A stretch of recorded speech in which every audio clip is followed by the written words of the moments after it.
This is just a comment on a situation I had recently about a patient who came into clinic and telling me a story about their pain, or a story about their life, maybe before they experienced pain or whilst they've experienced pain. And this lady told quite a sad story.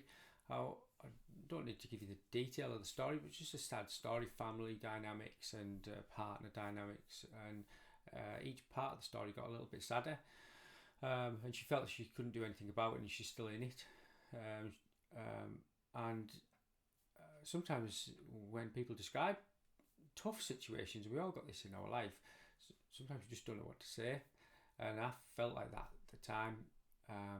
So I didn't say anything, just she continued to talk, and as she expressed how she felt, she started to cry, and so I kind of handed her tissue. I still didn't really say much. She continued, and she cried a little, talked a little, cried a little, and then she said, "I haven't cried. It's the first time I've even cried. Almost apologised for it. It's the first time I've cried for 2 years since I started taking antidepressants." And I just thought about it afterwards. I'm not too sure I'm going to be able to with the pain. I think I can. I think she can. I think it's possible. It's not guaranteed. But that's a clue that's the way that she can start to express the emotion she feels about the situation that's she's in. You might not be able to change the situation, but at least crying about it or expressing emotion in any way at all, whether you say it, you draw it, you move through it, you breathe through it, or you just experience it and allow it to metabolise, means that it doesn't stay in the same intensity within you. It might come back, the situation might come back, but you get good at metabolising the emotion from it. And often when someone's been in the state for a while, it just becomes automatic to hold on to that emotion.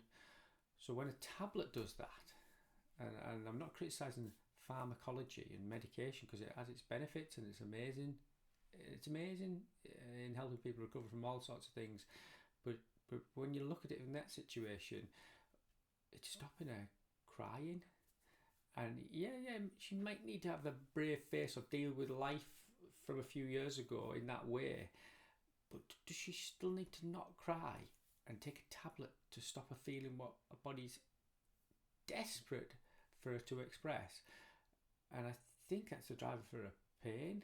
It's got to be relevant. There's got to be other structural and physical elements to it, I understand, but if she can't express an emotion because there's a pill that she's taking however many times a day to stop her, I don't think that's right. So but it's not for me to advise on medication. It's not my situation, but she may be able to see how unusual it is for not be able to cry when it felt so natural, when she could explain what was going on in her life. So I'll let you know how I get on, how this lady does progress, maybe with time. I'll come back to this subject or this case study, depending on how we get on. But it's a lovely step in the right direction if she can shed a few tears. If you've got any comments about this, just be interested to hear your thoughts on it. And we often learn more from watching situations than listening rather than speaking. I love to talk, but it's sometimes better to listen.